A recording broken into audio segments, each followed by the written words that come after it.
हरियाणा में शहरी निकायों के चुनाव 2 चरणों में होंगे। सरकार की हरी झंडी के बाद राज्य चुनाव आयोग ने तैयारी शुरू कर दी है।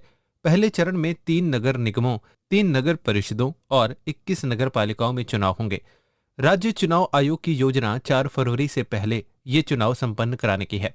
दूसरे चरण में 5 नगर निगमों, 1 नगर परिषद और 1 नगर पालिका के चुनाव होंगे। पहले चरण में 3 नगर निगमों गुरुग्राम, फरीदाबाद और मानेसर को शामिल किया गया है। मानेसर में पहली बार चुनाव होंगे क्योंकि ये नगर निगम 2020 में बनी थी। इसके साथ 3 नगर परिषदों में अंबाला सदर, पटौदी और सिरसा शामिल हैं।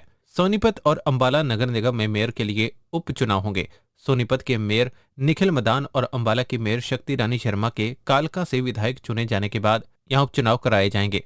पहले चरण में जिन 21 नगर पालिकाओं में चुनाव होंगे उनमें बराड़ा, बबानी खेड़ा, लोहारू, सिवानी, फर्रुख नगर, जाखल मंडी, नारनौंद, बेरी, जुलाना, कलायत, पुंडरी, इंद्री, नीलोखेड़ी, अटेली मंडी, कनीना, तावड़ू, हथीन, कलानौर, खरखौदा और रादौर शामिल हैं। कलांवाली नगर पालिका का मामला कोर्ट में चल रहा है, इसलिए सरकार की योजना दूसरे चरण में वहां चुनाव कराने की है। हरियाणा चुनाव आयुक्त धनपत सिंह ने कहा कि सरकार ने पंजाब और हरियाणा हाईकोर्ट को आश्वासन दिया है कि 4 फरवरी से पहले चुनाव करवा लिए जाएंगे। ऐसे में राज्य चुनाव आयोग 4 फरवरी से पहले फर्स्ट फेज के चुनाव संपन्न करवाने की पूरी कोशिश करेगा। अगर इसमें कोई देरी होती है तो हाईकोर्ट से समय बढ़ाने का अनुरोध किया जाएगा।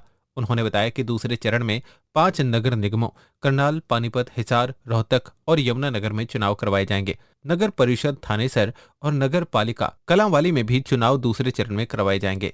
उन्होंने कहा कि शहरी निकाय चुनाव के पहले चरण के लिए 6 जनवरी को अंतिम वोटर लिस्ट जारी की जाएगी। इसके लिए राज्य चुनाव आयोग ने कार्यक्रम घोषित कर दिया है। केंद्रीय चुनाव आयोग ने राज्य चुनाव आयोग को 12 सितंबर 2024 तक की वोटर लिस्ट उपलब्ध करवाई है, जिसके आधार पर प्रदेश में लोकसभा और विधानसभा चुनाव हुए हैं।